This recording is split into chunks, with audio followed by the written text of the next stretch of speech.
¿Cómo les va? Buenos días. Voy a hacer un par de aclaraciones antes de empezar la presentación que me parecen súper pertinentes. En primer lugar, agradecerle a Luis, a todos los amigos y las amigas de la Universidad de la República. Para nosotros es muy importante estar acá con ustedes en estos espacios de intercambio que son realmente muy fructíferos para las distintas universidades y para nosotros mismos. Luis recién contaba algunas cosas y todas las cosas que contaba son problemas, situaciones, cosas que nos suceden a nosotros también. Así que siempre es bueno estos espacios de intercambio. La segunda cuestión es felicitarlos. La verdad que hacer este tipo de actividades es sumamente provechoso. Nosotros, de hecho, pensábamos con los chicos, no tenemos una cosa parecida en nuestra universidad y empezamos a pensar en quizás a trabajar en algo de esto, porque la verdad es que encontrar un espacio donde se muestre y se reconozca mucho del trabajo que se viene haciendo todos los días y que sabemos que es intenso y es complejo, está bueno. Está bueno no solo para reconocerlo, sino también para que en espacios tan grandes como tenemos nosotros en nuestras universidades, que los conozcan y que se pueda articular y que se pueda aprovechar. Yo creo que es el gran desafío que tenemos como organización. Y la tercera aclaración antes de empezar es que de antemano yo voy a pedir disculpas porque no soy nativo español. Yo hablo una lengua que se llama cordobés. Entonces, me como todas las eses de los finales de las palabras y aunque yo intento con esfuerzo tratar de resolverlo, bueno, no puedo, digamos, y acá como que se nota mucho porque ustedes hablan bien. Bueno, yo les voy a contar así como voy a tratar de ser breve, por favor, tengo ese problema también, hablo y hablo. Así que avísenme, pero un poco de la experiencia que nosotros estamos trabajando en la Universidad Nacional de Córdoba de transformación digital. Es una experiencia muy inicial, no hace 6 meses que empezamos con este proyecto y que está, digamos, que está contextualizado en esta universidad, ¿no? La Universidad Nacional de Córdoba, la cuna de la Reforma, 410 años de universidad. Eso no es menor, no es para nada relevante. 15 facultades, 2 colegios, 150.000 estudiantes y casi 15.000 entre docentes y no docentes somos en la universidad. Y esto tiene como, yo lo podría sintetizar en 3 grandes características que tiene nuestra organización. La primera, nosotros somos, los que nos gusta estudiar a las organizaciones, digo, somos una organización desacoplada internamente. Es decir, a diferencia de una empresa, a nosotros si se para una facultad, la universidad sigue. Si se para un área, la universidad sigue. Siempre la universidad va a seguir. ¿Por qué? Porque está desacoplada. Y eso está vinculado a la forma en la que nosotros nos organizamos. Pero además de que está desacoplada, tiene una gran característica vinculada a la asimetría que hay en los distintos espacios. ¿Por qué? Por la lógica de continuidad, por la historia. Nosotros tenemos facultades de muchísimos años. O sea, la conformación actual de la universidad no es la misma que hace 410, ni que hace 100, ni que hace 10. Digo, y esas lógicas repercuten en los presupuestos, en los cargos docentes, en un montón de cuestiones que hacen que haya desequilibrios, que los tenemos que reconocer porque son así, existen. Y la tercera cuestión clave y trascendental es que nosotros también orgullosamente, gobernados, autónomos y organizados internamente como nosotros pretendemos, genera muchas tensiones. ¿Por qué? Porque hay intereses cruzados por todos lados. Los estudiantes quieren algunas cosas que los docentes a veces no. Y así, digamos, cada uno tiene intereses que también se van cruzando entre las distintas facultades y eso genera situaciones de tensión que nosotros abrazamos, que nosotros estamos de acuerdo, no renegamos con eso, pero que también existen. Digo, entonces, en ese contexto, nosotros asumimos en el rectorado con la actual rectora hace un poquito más de un año y algo, y esta era como la imagen de la sensación que tenemos de la universidad. como una cosa que si bien no es, digamos, no es necesariamente algo negativo, pero sí entendemos que tenemos esa sensación de que nos estamos quedando afuera de la situación. Nos estamos quedando un poco en el tiempo. Más allá de los esfuerzos que reconocemos de todo el mundo para que eso no pase, digo, o sea, tenemos como vamos teniendo esa sensación. Entonces, al rector, junto con un grupo de secretarios, para nosotros los secretarios son como los prorectores en esta universidad, para que vale la aclaración, nos propusimos a llevar a cabo un proyecto, un largo proceso de transformación digital. Un proceso de transformación digital que no está pensado para que los papeles pasen a ser PDFs, digamos, sino que una mirada profunda sobre cómo nos organizamos, cómo gestionamos nuestros procesos y que a partir de eso encontrar soluciones tecnológicas que nos permitan simplificar esas cosas. Esa es la lógica con la que nosotros empezamos a abordar esta situación. Entonces, cuando ya la empezamos a pensar, solo en el comienzo del pensar, se volaron los papeles. Empezamos a generar cosas. Y eso tiene, en esa primera idea, bueno, empezamos a recoger algunas cuestiones interesantes. Entonces, al comienzo de este proyecto, dijimos, bueno, vamos a diseñar cómo sería este proyecto para toda la universidad. Y sabíamos que teníamos que cumplir 3 condiciones básicas. Decisión política, articulación y un marco de trabajo que le dé sentido a lo que nosotros hacemos. Respecto a la decisión política, el rector hizo una resolución, que es lo que es necesario en nuestras instituciones, donde nos delega a 4 secretarías el impulso o el desarrollo de este proyecto. Y esa fue una primera gran innovación para nuestra universidad. Las secretarías del área central, los prorectorados del área central,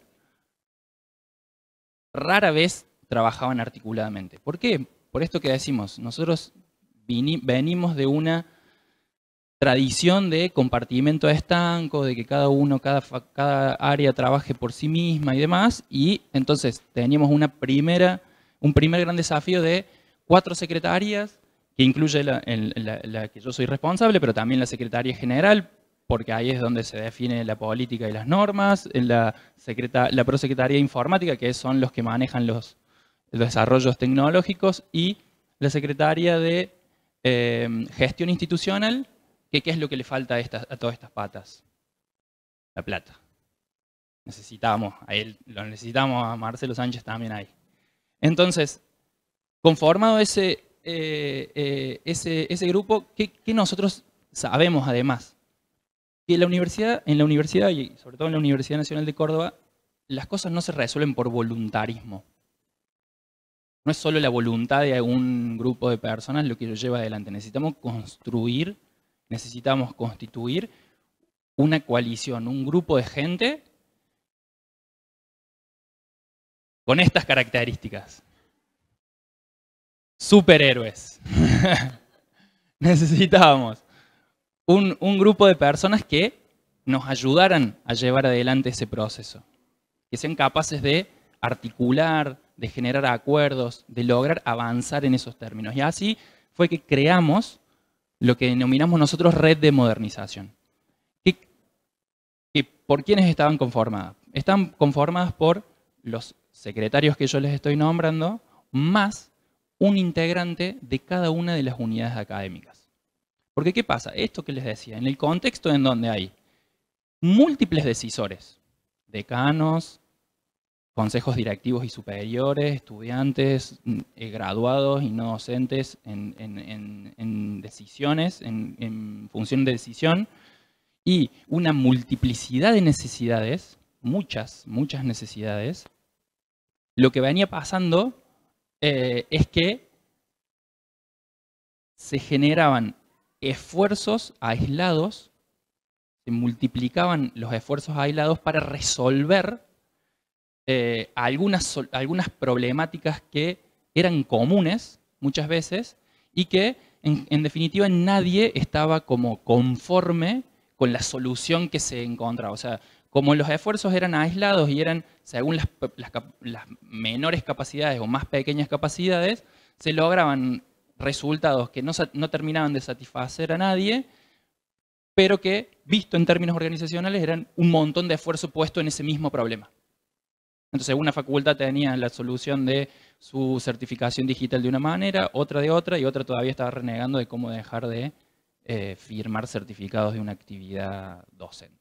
Eso es lo que empezaba a pasar. Entonces, la red de modernización lo que viene a hacer es un poco a coordinar y tratar de ordenar esas necesidades y en función de eso alinear los esfuerzos o intentar alinear esfuerzos institucionales para avanzar sobre estas cuestiones que nosotros consideramos importantes y que son transversales hacia adentro de la universidad y también hacia afuera. Pero nos faltaba algo. Además de los esfuerzos, además del alineamiento, nosotros tenemos una certeza en este contexto, que es que nos vamos a equivocar. O sea, la única certeza que nosotros teníamos de entrada y que ya comprobamos en 6 meses es que nos íbamos a equivocar. Entonces, ¿qué teníamos que lograr? Hacerlo barato, como le decimos. O sea, hay que equivocarse barato. Equivocarse, porque nos vamos a equivocar, pero hay que tratar de que no nos cueste tanto ese error. Digamos, entonces, diseñamos una lógica de trabajo, de forma de trabajo, que responda un poco a tratar de fallar barato. Y eso fue a través de la generación de un flujo que nos permitió, en ese marco, lo que decimos gestionar esta demanda. Hay mucha demanda insatisfecha de muchas personas que tienen muchas necesidades, como decíamos, y que trataban, al no encontrar respuestas, tratar de buscar una solución por algún lado que no necesariamente era la más eficiente y la más efectiva. Y entonces lo que intentamos hacer es juntar toda esa demanda en algún lugar, priorizarla y a partir de esa priorización alinear los esfuerzos para lograr los cambios que nosotros estamos buscando. ¿Cómo? A partir de un framework o de un marco de trabajo de agilidad, usando fundamentalmente estas dos metodologías que a nosotros nos gusta, que nos da, por un lado, la generación de MVPs, es decir, de mínimos viables que se puedan escalar y sobre todo con una lógica de validación constante con el usuario. Eso es algo que muchas veces no estábamos acostumbrados a hacer en la universidad, que es preguntarle a las personas a las cuales nosotros en teoría le estábamos solucionando algo si esa solución les sirve. Y generar a partir de esos feedbacks una iteración constante que nos permita hacer entregas más chicas, más cortas en el tiempo, pero que le entreguen mucho más valor a esos usuarios del proceso o del servicio que nosotros estábamos trabajando. Entonces, con ese marco y con ese diseño es que empezamos a pensar en este proyecto de transformación digital. Toda esta cosa que les estoy diciendo es lo que salió efectivamente en la norma que dicta el rector. Hasta ahí era mucho de pensar, pero parecía muy lindo. O sea, parecía como siempre, digamos, a nosotros que nos gusta en ciencias económicas pensar en todos estos procesos y demás. Empezamos a trabajar. ¿Y con qué nos encontramos? Con eso. Chocar con la cultura. Y chocar con la cultura es parte del proceso. Digamos, y encontrarnos y entender que una cosa es el plan, que pensamos en modo Barbie, y otra cosa es lo que, digamos, pues efectivamente pasa en el barro, las situaciones de todos los días, en las que se mezclan las cosas que hay que hacer nuevas, más las cosas que hay que hacer viejas, más las ganas, o las pocas ganas que tenemos nosotros las personas de manera intuitiva de querer cambiar las cosas. Digamos, porque esa es la realidad. Digamos, nosotros estamos acostumbrados a no querer cambiar las cosas. Nosotros mismos, o sea, yo mismo siempre me quiero levantar de mi manera, hacer las cosas como me parece que están mejor. Es parte inherente de las personas, y entonces uno tiene que encontrar mecanismos para justamente bajar esas barreras y empezar a a generar mecanismos que nos permitan, digamos, ir rompiendo ese inherente planteo de statu quo constante. Y eso nosotros lo que probamos y que nos viene funcionando es hacerlo a partir de la transparencia completa. O sea, nosotros, lejos de esconder lo que queremos hacer, le decimos a todo el mundo lo que queremos hacer. Lejos de decir, bueno, vamos a encontrar una ventaja de corto plazo haciendo esto y después que la gente se entere, preferimos que la gente se entere. Y que los problemas, y que las situaciones, y que los planteos surjan antes de que nosotros llevemos adelante las cosas, no después. ¿Por qué? Porque entendemos que de esa manera uno va reconociendo lo que le pasa al otro, y ese reconocer que le pasa al otro nos permite generar conexiones, incluso emocionales, que, digamos, que permiten darle después viabilidad a las cosas que nosotros planteemos. ¿Cómo hicimos esto? O sea, esto así fue en el plano de la teoría, cómo nosotros nos empezamos a organizar. Armamos equipos. Armamos equipos de diferente tipo y para diferentes funciones.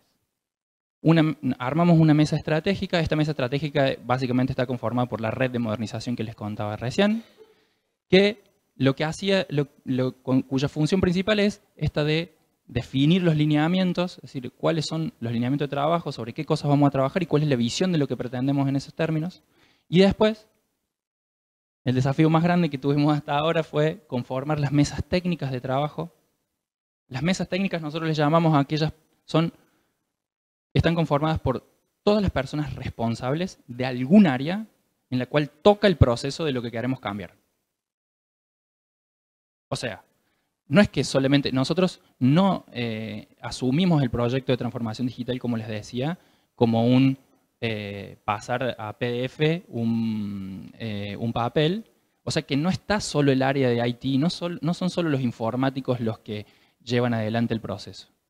Somos un conjunto grande de personas con miradas distintas que trabaja sobre eso. ¿Por qué? Porque en esas mesas técnicas están desde el chico de informática, o digo, del responsable de informática que trabaja sobre algún tema, pero también está el abogado de jurídicas que ve la parte normativa, está el contador de presupuesto que ve la parte que tiene injerencia sobre eso, y está el administrativo, cargo máximo, que yo siempre cuento, digamos, en mi secretaría, por ejemplo, debajo de mi secretaría, el cargo máximo de no docente es una persona que tiene más antigüedad en su cargo que yo de vida, que años de vida.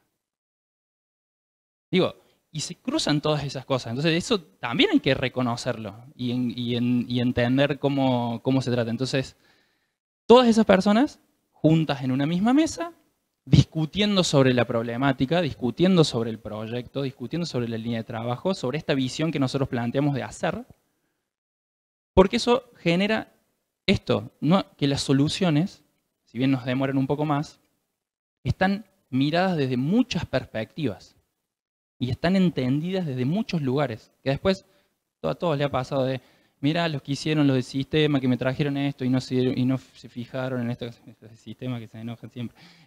Y así tenemos la gente que se va peleando entre ella, bueno, un poco por eso. Entonces, esas personas son las que definen un poco lo que nosotros le decimos el primer refinamiento, la primera bajada a esos proyectos, y después constituyen efectivamente equipos de trabajo que son personas que llevan a cabo la operación y que constantemente estamos trabajando con lo que nosotros constituimos mesas de interés, que son aquellos usuarios o usuarias de los distintos procesos a los cuales les tenemos que preguntar algo porque tienen algún interés sobre eso, o porque le cambia algo a su proyecto, a su proceso, a la cosa que hacen todos los días, o porque son responsables de alguna unidad académica que quieren opinar o trabajar o ser parte de ese proyecto. Entonces, yo se los voy a mostrar así rápidamente, pero esto sería como la lógica. La red de modernización define las líneas de trabajo. La mesa técnica prioriza los proyectos y los refina. O sea, es decir, a lo que nosotros le decimos épicas es a un grupo de tareas vinculadas a un solo tema y que hace una cosa que yo no les conté que es muy importante, que es nos estima recursos y tiempos. Es decir, nosotros nos sacamos, eso es algo también que es una cosa muy importante que hicimos en la universidad, nosotros los funcionarios nos sacamos la atribución que consideramos que no nos corresponde de definir en qué momentos y con qué personas se pueden llevar a cabo las cosas, sino que les dimos a los responsables de las áreas la potestad para decirnos, miren, yo tengo esta operación todo el tiempo que resolver, ¿cómo ordeno para además incluir estas cosas? Porque ahí es donde chocamos muchas veces, con proyectos nuevos y cosas que hay que hacer todos los días, y en qué tiempo hago una cosa, en qué tiempo hago otra. Y fueron ellos, y a partir de las propuestas de ellos es que empezamos ese proceso de negociación, de hacemos esta otra cosa, incorporamos acá, hacemos esta y demás. El equipo de trabajo toma las épicas y refina de nuevo para definir tareas por cada una de esas épicas y genera sprints. Es decir, nosotros tenemos 4 semanas de trabajo, de los equipos de trabajo, que nos tienen que entregar algo.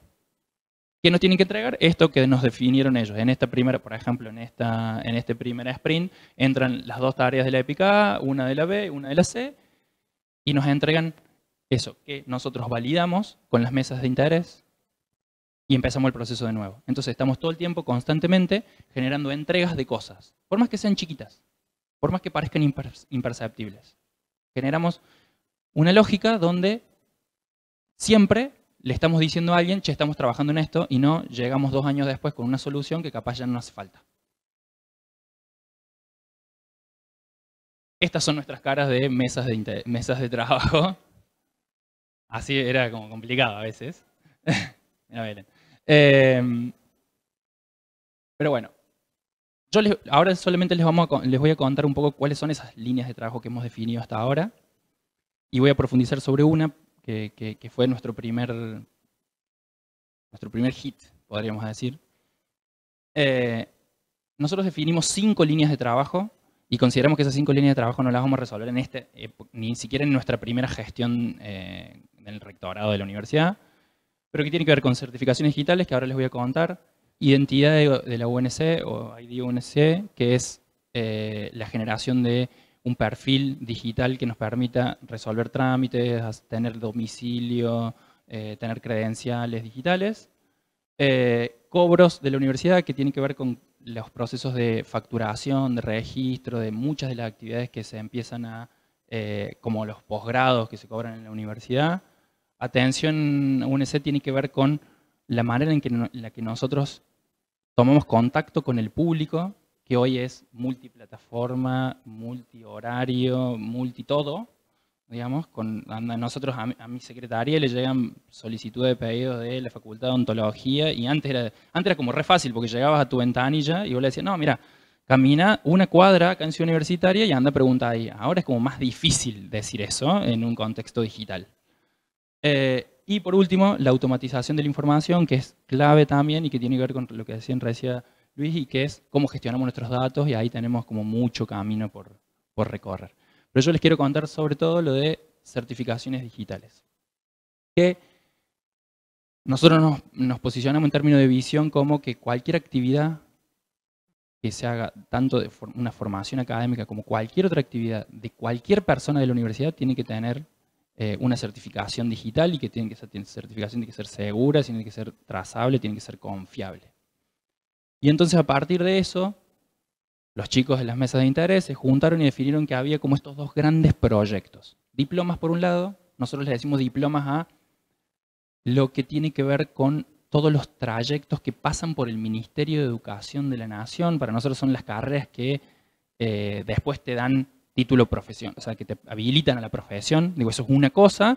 Y después tenemos todas las otras que nosotros les llamamos certificaciones propias, vinculadas a actividades o cuestiones que no te habilitan no sé, la escuela de oficios que nosotros tenemos en la universidad, que eventualmente no te habilita a una profesión, pero que te da una certificación, digamos.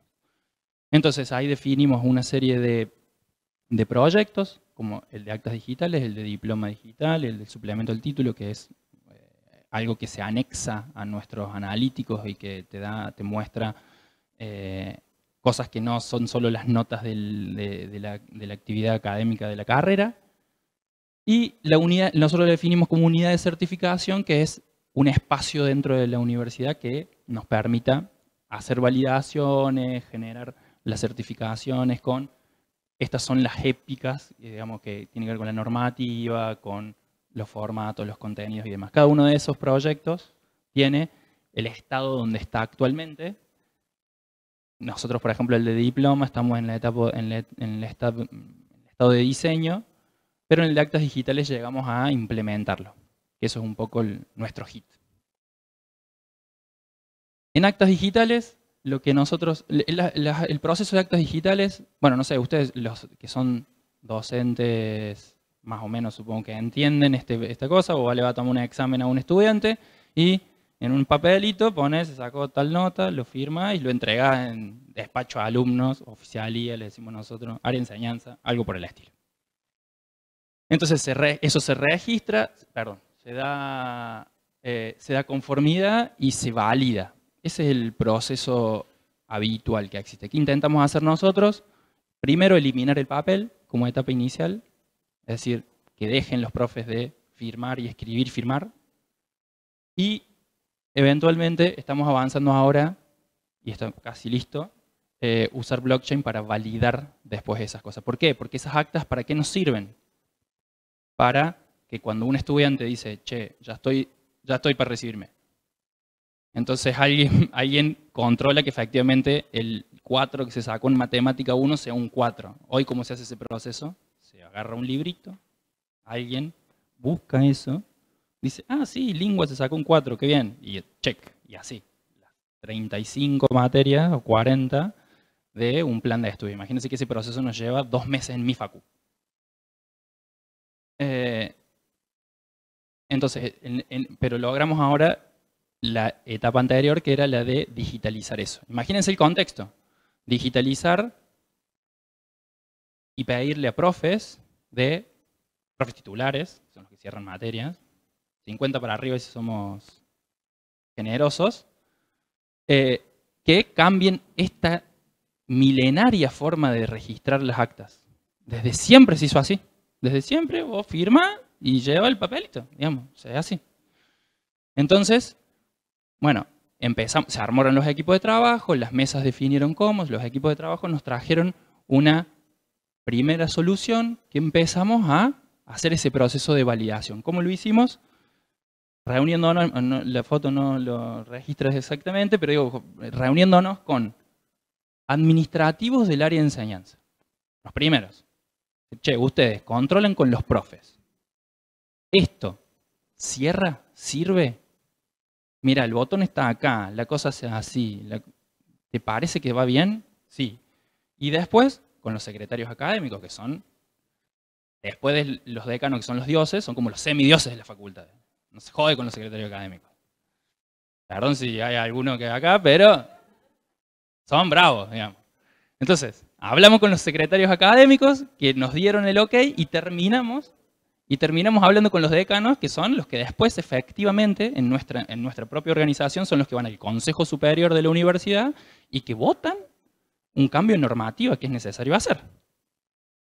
Entonces, cubriendo todas esas aristas es que llegamos a un proyecto al Consejo Superior que se aprobó en la sesión que se discutió. Cosas que antes sucedían eran meses y meses. Yo tengo un proyecto presentado de diploma digital del 2020. Está ahí todavía. ¿Y por qué? Porque se dio de otra manera. Sin todos estos procesos, estas etapas de validación que son sumamente importantes, de nuevo, en organizaciones como las nuestras. Es donde es importante incluir a la mirada de las personas. Y en todos estos pasos, validamos o sea, cambiamos muchas cosas. O sea, no es que solamente le dijimos, míralo y cómo te parece, y ok, sino que fuimos ajustando cosas. Y después, bueno, aplicándolo, generamos la nueva normativa, pero también capacitaciones, instructivos, nos sentamos con los profes, les empezamos a explicar por eso, porque esto del cambio inicialmente es una cosa que retrae, que dice, no, ¿cómo va a hacer? ¿Cómo se digita? ¿Y dónde va a quedar registrado? ¿Y cómo va a hacer? Y me lo van a robar, y van a cambiar, lo primero que te dicen, va a cambiar la nota. Se va a ver alguno que se saca un 3 y se va a poner un 8, digamos. Y bueno, son opiniones válidas que uno tiene que ir, digamos, mostrando y haciendo y demostrando que no pasa. Entonces nosotros pasamos de eso, esa acta así, firmada, con la profe, ahí, a esto, que es un acta firmada digitalmente, que nos trajo como ejemplo, como beneficio que redujimos en 10 días hábiles la nota para un estudiante. O sea, ahora el estudiante le tiene la nota el otro día y antes tardaba 10 días en el peor de los casos, a veces mejor, pero digo, para hacerlo. Y en lo que va de la aplicación, nosotros, una cosa que no aclaré, la aplicación esta nosotros la hicimos, la probamos en junio y la empezamos a aplicar en julio, en los primeros turnos de examen. No tuvimos problemas. O sea, no es que no tuvimos problemas. Tuvimos algunos inconvenientes, pero fueron muy menores. Nadie se quejó en la universidad, fue una cosa rara, digamos. Y hasta ahora nos venimos ahorrando 1 tonelada de papel. Y creo que vamos a terminar ahorrándonos 5 a lo largo de todo el año. Conclusiones. Digo, dificultades, tuvimos dificultades, algunos logros y sobre todo muchos aprendizajes hasta este momento. Porque como decimos siempre, todo esto no es una verdad revelada que nosotros tenemos, sino que es algo que vamos construyendo, que es algo dinámico y que vamos aprendiendo todo el tiempo sobre esas situaciones. No es algo que lo que diseñamos es lo que sucedió, sino es esto, es algo vivo, que va cambiando y va mutando y nos vamos amoldando a eso. Los problemas que tuvimos fundamentalmente fueron vinculados a las miradas parciales, a la comunicación. O sea, había áreas del área central de la universidad que jamás se habían hablado. Pero ese es el mejor de los ejemplos, porque el peor es que se habían hablado y se odiaban. Ese es peor, digamos. O sea, remarla a partir de eso es más difícil, es mejor que no se conozcan, digamos. Es así. Pero digo, bueno, y es sentarse, y es charlar, y es convencer, y es dedicarle muchísimas horas a eso. A estar atrás de o el teléfono, de un meet o de una reunión, a hablar. A hablar honestamente es lo que decimos, con transparencia, diciendo qué es lo que pretendemos, qué es lo que queremos y dándole tiempo. Dándole tiempo a los procesos, no apurarlos, no dejar que se paren.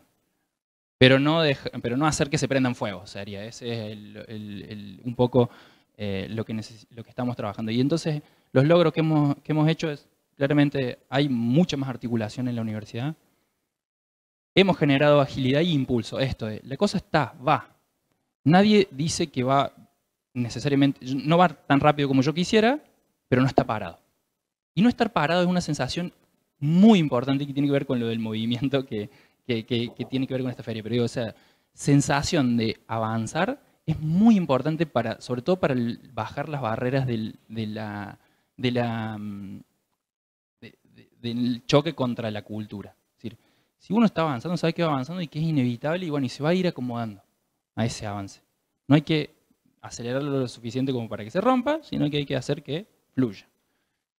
Y entonces, lo que aprendimos es que se puede trabajar en el sector público y en la universidad mirando al usuario, que hay que que podemos ser flexibles y que podemos colaborar, que podemos co-crear entre nosotros, que lo podemos hacer. Eso es lo que hemos venido aprendiendo hasta ahora, que eso es posible. ¿Por qué? Porque nuestra visión, nuestra mirada y lo que nos pidió el rector es que nosotros cambiemos la lógica de la gestión de la universidad y que la gestión esté orientada hacia las personas. O sea, nuestro objetivo es que la gestión de la universidad esté orientada hacia las personas. La universidad son las personas. Somos los docentes, son los estudiantes, son los trabajadores, son las personas. Entonces nosotros tenemos que orientar, son la gente, son la sociedad que nos banca, digamos, que aporta con sus impuestos nuestra operación.